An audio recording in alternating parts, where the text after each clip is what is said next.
right, here we go with match number one of the Standard Super League. Andrew Cuneo is running back the green-black Constellation deck that he's been fiddling with on and off throughout the Standard Super League so far. Brian Kibler has gone back to green-white collected company. This time a little bit slower, a little bit more resilient. He's got Master of the Unseen in the deck. He's got Courser of Krufix in the deck. He says he based it off of a deck that did well at a Grand Prix recently in Paris. But it's also, like I said, it's similar to the green-white deck he ran early in the Super League, just with no Seekers and no Boon Satyrs. Instead, he's got the Coursers and the Masters. And so far, he has not had a great hand. He had to mulligan to 6, and this 6-card hand really needs a lot of mana. His hand is 2 4-drops, a 3-drop, and 2 2-drops that don't do anything until you hit more mana. I'm actually wondering if Kibler wants to even cast the Mastery of the Unseen here. A reason not to is that if he cracks Windswept Heath, and he wants to get, I guess, Plains in order to draw any land to cast Brimaz, but if he gets Plains and draws a 2-drop green creature, he's in trouble. He doesn't actually know which mana he wants, and if he has 4 mana, he's not activating Mastery. He's casting Collected Company, so no real reason to cast it here, as odd as that sounds. Makes sense, and it looks like he came to the same conclusion you did, not ready to crack that fetch land. Brain Maggot's pretty good here, even though Brian can't currently cast any spells.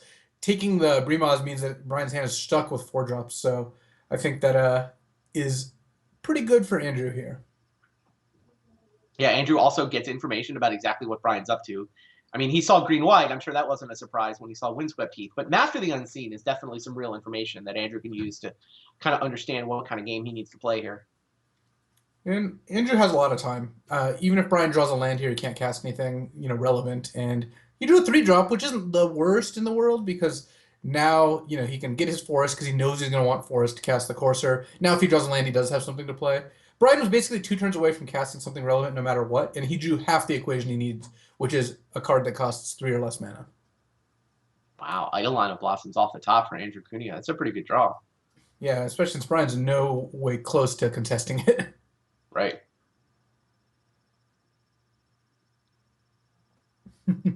There's the third. The third land, but it comes into play tapped.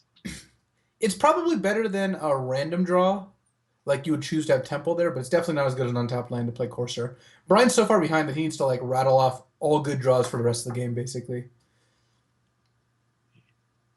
Andrew's going to commune with the gods. If he can mill some creatures, that Night Howler is going to get pretty big, and he wants to play Night Howler anyway. Take this turn. Wake Giant. I like dropping what looks like a 3/3 Night Howler, so that was actually a pretty good hit. If you can do that, then you can draw a card off Eidolon. You get to put more of a clock. I guess Andrew's just going to cast Commune and plan on bestowing the Night Howler at some point here. Yeah, he gets to play an Elvish Mystic too, if he wants to, with his mana. Brain Maggot to draw. And yeah, it's build what? 1 creature? What's your second one?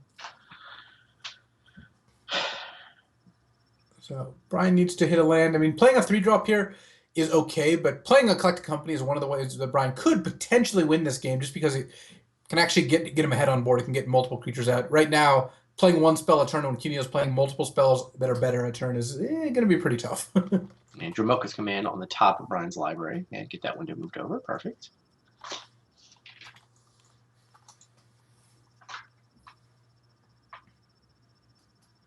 I'm going to keep an eye on Jerry's match since he's streaming his. So we do have Bestow.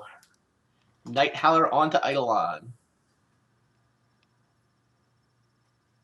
Dromoka's Command is, in general, decent against Cuneo's deck, but yeah, this is... I mean, obviously, this game is not going to be particularly close. You get to cast Murderous Cut as well.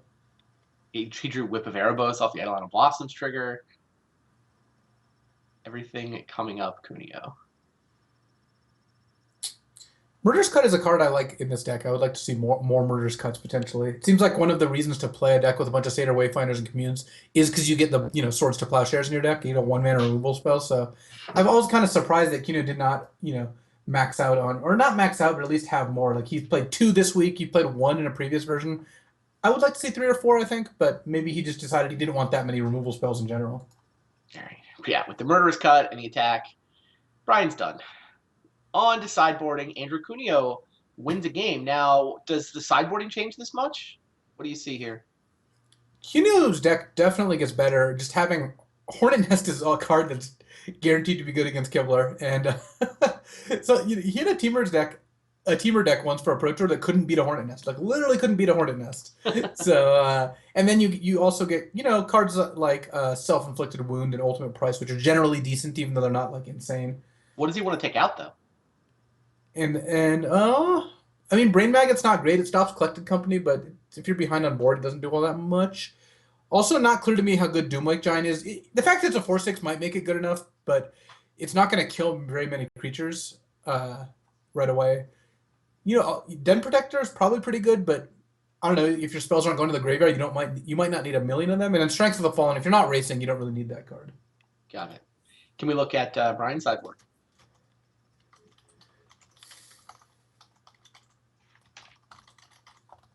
Anything here jump out at you?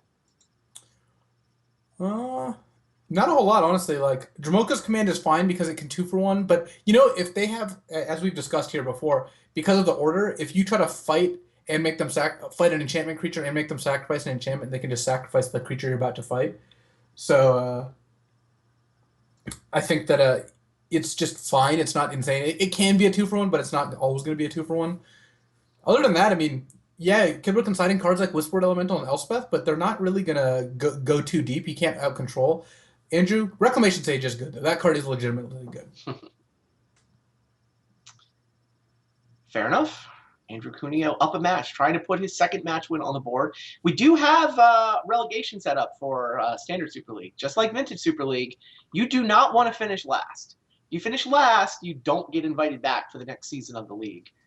Yeah. So both these guys would definitely like to avoid that fate. Brad Nelson also similarly starting to feel that pressure here with just 3 weeks to go.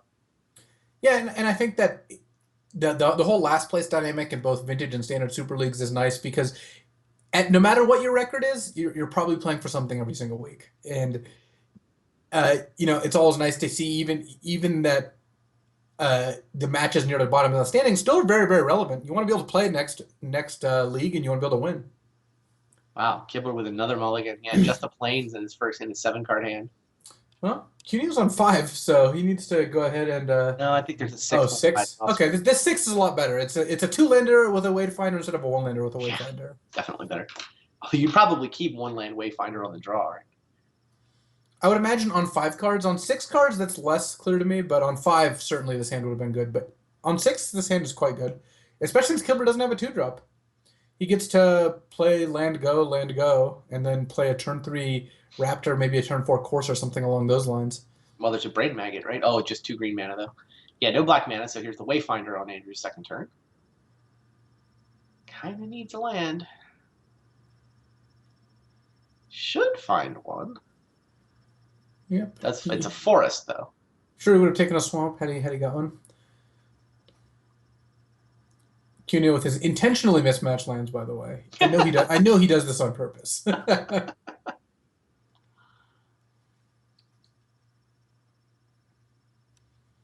Meanwhile, in the Brad versus the Tom Ross versus Jerry match, Icefall Regent is locking down a favorite hoplite right now. Oh wow! Jerry's playing the 5-color Dragons deck, but he's added Icefall Regent, so slightly more blue, just because he wants to play the double blue spell. Yeah, it's essentially Dragon Megamorph, but he took out Dramoka and he took out one of the other. Oh, he took out Ojutai. Ojutai, just so you can play 4 colors instead of 5, I believe. Yeah, and also I think he just wants Icefall Regents. He wants the cheaper, easier to cast dragons.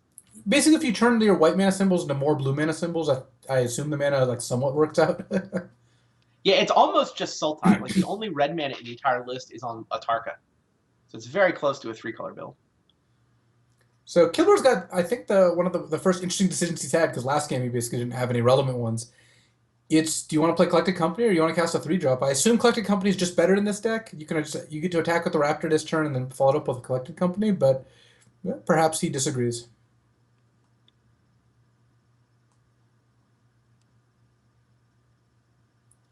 Technically, he could, I think, wipe both of Andrew's creatures, but killing the Satyr Wayfinder seems pretty irrelevant, and again, playing Company seems a lot better than playing either another Raptor or a Courser.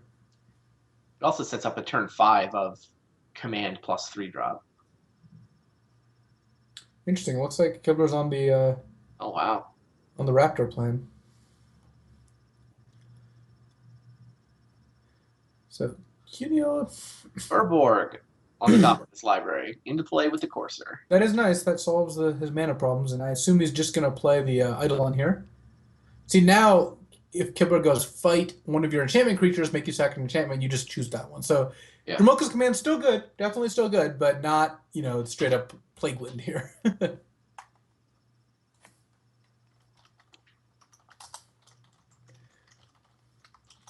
The 5th land, but comes into play tapped. Right on the beatdown plan. Does that mean you follow up with Courser here, or Collected Company's the better? Got to be the better. I mean, I thought Collected Company was better last turn. I still think it's better this turn. So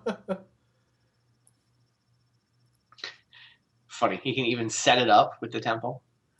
Yeah, in general, it's funny. In general, I like to scry after casting an effect like Collected Company or Dig Through Time, but I'd rather. It's more important to cast it at instant speed. So I think playing the Temple there was good.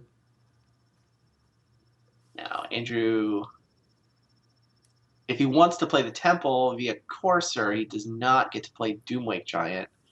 Does not get to play Den Protector Flip it either. It seems like he's going to play a land from his hand. Yeah, right. Because having 5 is so good this turn. I think you want to play the Doomwake here. It's just a 4/6. It can't block the Raptors, but you can chump those with the Seder Wayfinder if you want. But Kibler's kind of telegraphing Collected Company here. And getting to block whatever Kibler gets is very important. Plus, if you untap with Doomwake in play, that gives you way more outs to cast 2 enchantments in the same turn. And if you look, Andrew can cast Courser plus Brain Maggot next turn, and there are some creatures in Kibler's deck that are vulnerable to that. Well, here's Collected Company. See how much pressure Brian can actually put into play. He's got Andrew down to 13. Fleecemane Lion plus Den Protector. Yeah, which I assume are just the only choices. Had our adept producer looking to try to grab us the view of that, but Kibler just snapped it off so quickly that they had to just be the choices. Seems like a card he's probably resolved a time or two now. It's true. So, if Kibler wants to trade, he can trade a Raptor for a Doomwake by having them fight because of Death Touch. He can also Monstrous Lion, but that doesn't do anything. It feels like if you're going to fight, you just start by attacking with both Raptors and see if any blocks happen, and then kind of make your decision after that. Which I imagine ends up being like cast Courser, cast Dromoka's command. Maybe you don't kill the Doomwake, but I would be worried about having it in play. I guess you can kill it before attacking. You lose a Raptor, but then you potentially get to attack with Den Protector and Fleecemane, but the Courser just blocks those, so all right, I guess he killed the Doomwake. Putting the counter on Den Protector does ensure that it gets through. Its ability is awesome, but you could have just also attacked with the 2 Raptors, so it ends up pretty similar, I think. But I mean, either way here, you accomplish about the same thing. This you give Andrew one less option of blocking because the Den Protector just can't be blocked. Yeah, I think I like this way. He had to kill Doomwake Giant. It was just a question of whether he was going to do it before, mid, or after combat. Right. Yeah, Den Protector now 3-power evasion. Courser's floating around here. See, now here, if Andrew had milled a Murderous Cut, then I think he would be winning pretty significantly, just because Den Protector, flip it, get back Murderous Cut, cast Murderous Cut on Den Protector would be awesome. But Andrew's still in pretty good shape. He gets to play Courser, draw a card, clear off the top of his deck so he can play a land off the top of his deck. Then he could just play another Courser or play a face-down Den Protector or play a Brain Maggot to get Kibler's last card, which, well, at the very least, look at his last card. Yeah.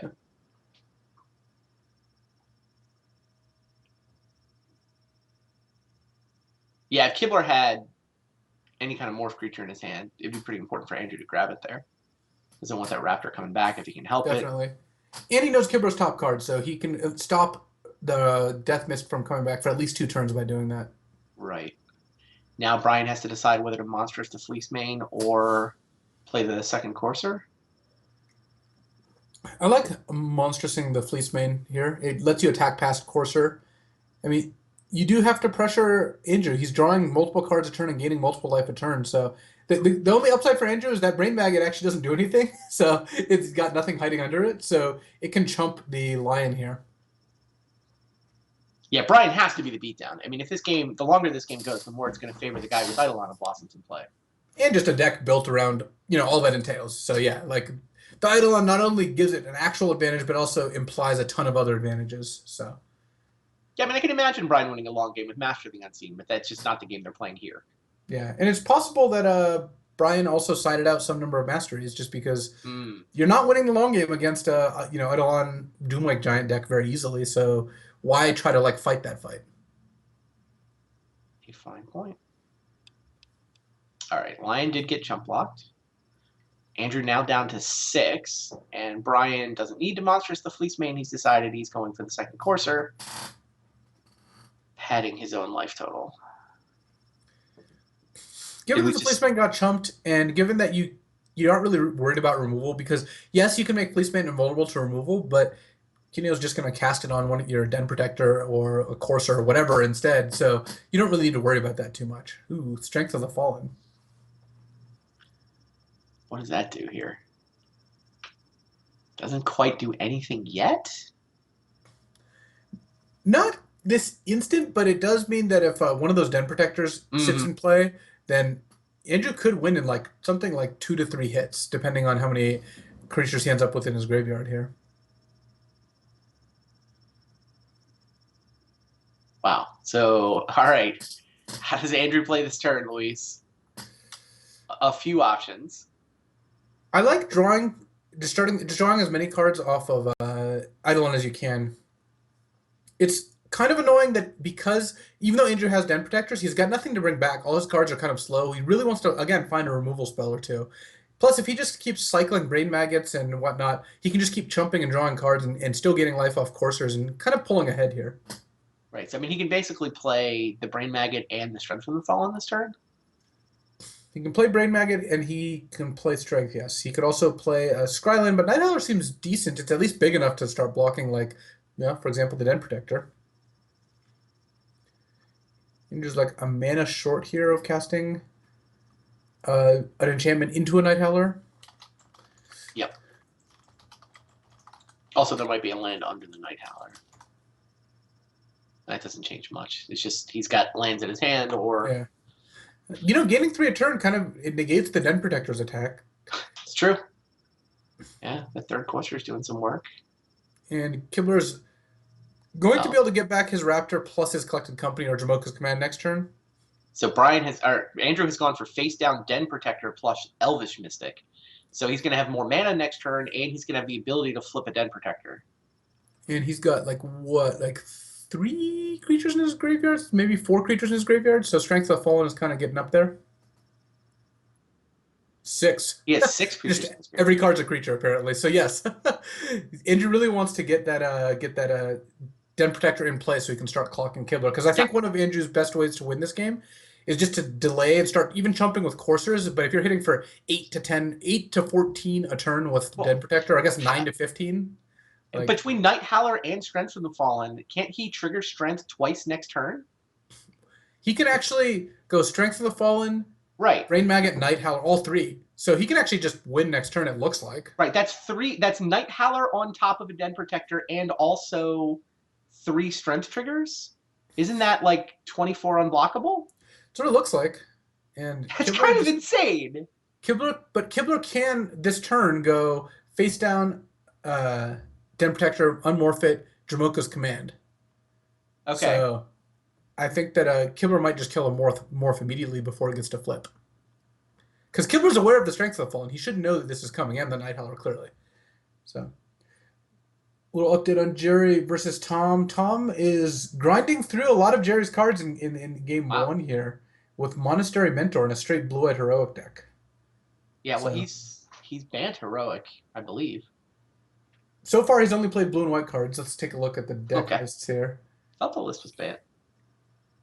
Yeah, it's just got Jamoka's Command. So yes, it would be. I guess that's the typical banned Heroic setup where it's not really. It's just blue-white with Jamoka's Command. The update of the other match that's going on, by the way, Paul Cheon is up a game on Owen Turtenwald. Oh, no. Owen just finished off game 2, so they are headed to game 3. Big battle at the top of the standings. Anyone who thinks maybe they can catch Owen, of course, cheering for Paul. Anyone who thinks they can't catch Owen cheering for Owen to just run away with the lead. Pretty much.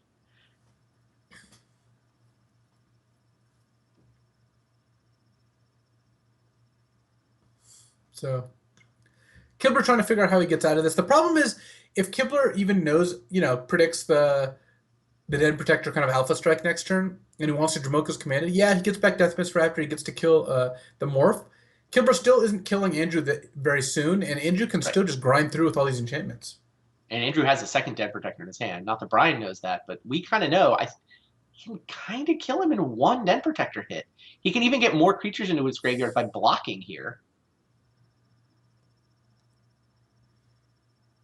Oh, I just saw the update. Tom Ross leads Jerry 1-0. Yep.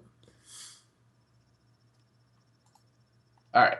Kibler attacking with Death Mist Raptor plus 3/2 Den Protector. Andrew does not currently have the ability to block that Den Protector, although, no, yeah, he doesn't even have the mana to flip his own, so. Elvish Mystic is going to chump Death Mist. This gets a 7th creature into Andrew's graveyard. Means Courser Life is no longer going to prevent the potentially lethal alpha. But yeah, Brian plays his Den Protector face down. He has the ability to flip it now and get a Dromoka's command, or flip it whenever and get a Dromoka's command. But presumably, if he's worried about a Den Protector, he'd want to do it sooner rather than later, because otherwise Andrew doesn't get to draw a card out of his graveyard. And he must know. I mean, I don't know if he's seen the Den Protectors, but I mean, what other more? Yeah, he hasn't literally seen them, because I think they were just both in Andrew's hand before the Coursers came out. Yeah, but I mean, yeah, what else could they be? There are a ton of different options.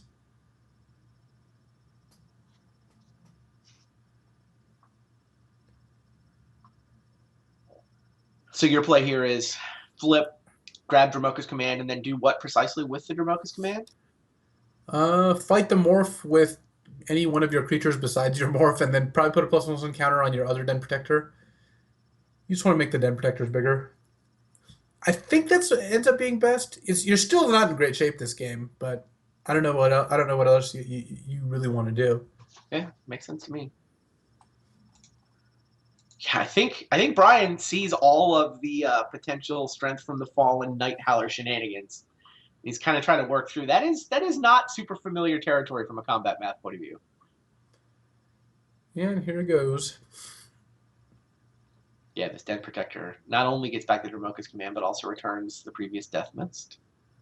Alternately, as the chat says, you could also just make Brian or Andrew sacrifice one of his coursers by making him sack an enchantment. That's probably better than a ++1 counter, actually. I like it. Either one probably amounts to 1 point of life swing per turn. Yeah, but the Courser might chump at some point, so for the most part. But in the graveyard, it makes Night Howler and Strength from the Fallen bigger. That's true, yeah. So what is Andrew, like, assuming the Morph dies here, which I think is a safe assumption, what is Andrew planning on doing? I guess he can just play another Morph, play a Brain Maggot, maybe even play a Strength of the Fallen and attack with like one of the Coursers. All right, so Fleece Mane fights, and he made him sack a Courser. Yeah. So Andrew drew the Night Howler, has Llanowar Waste on top. All right. Standard Wayfinder is not a bad card to see on top. It's a chump blocker, and it makes the Den Protector better because you're going to mill more options to bring back. True.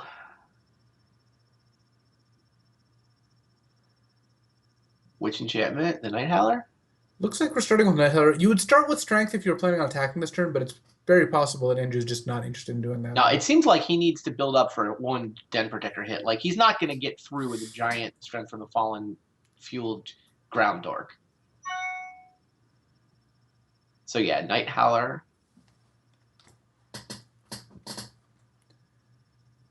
Here is the Wayfinder.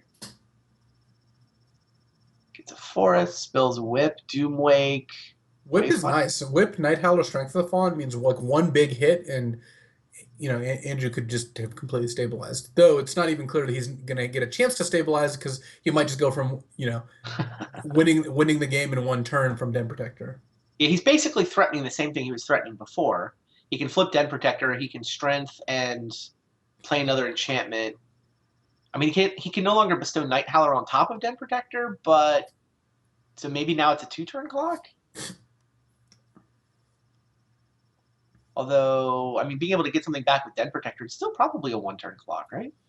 Yeah, possible. Yeah, 'cause you get 3 shots this way, which it's got to be enough, right? Well, Kibler's What's getting the some creature count? life. Probably like 8 or something along those lines, maybe 9 at this point. Yeah, I feel like it's got to be at least that. So Andrew just has to stay alive and untap with a Den Protector And play. Which Brian sees it. Yeah, Brian yeah, can see this play coming. He knows about Strength from the Fallen. He knows that's a Den Protector. He knows that Andrew can probably kill him in one hit. Given how long Brian went in the tank last turn, I mean, that's a little out of character for him. He probably did all the math and knows that Andrew can kill him. So this is going to get 6 damage through.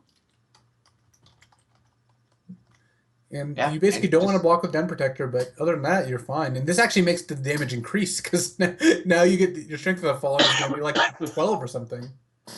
I wonder if Night Howler should have. I mean, he could get Night Howler into the graveyard and pick it up with the Den Protector to bestow. He probably doesn't have enough mana for that, but it's close.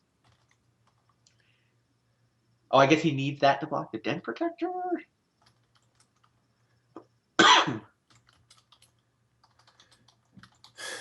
What we're saying is that Andrew has some options.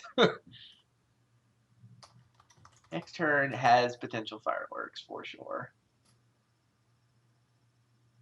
This deck's great. Yeah, his deck has gotten better every week. All right. A bunch of trades. Andrew goes down to 2, but he's not dead. 3 coursers gave him enough life. All Brian can do is add Bramaz to his team. He can Monstrous the Fleece main against removal and then cross his fingers and hope he lives to see another day, but it doesn't look like he's gonna. Here's the flip on Den Protector. So now Andrew has no Summoning Sickness, Den Protector that can attack and be really hard to block. Is Brian's 25 life going to keep him alive? I mean, at this point, Brian's even tapped out, so Andrew just knows he doesn't have to worry about it. Yep. There is Strength from the Fallen for plus how many? Look like plus 13 or something, 12? I can't even see, but it's just an amazing amount.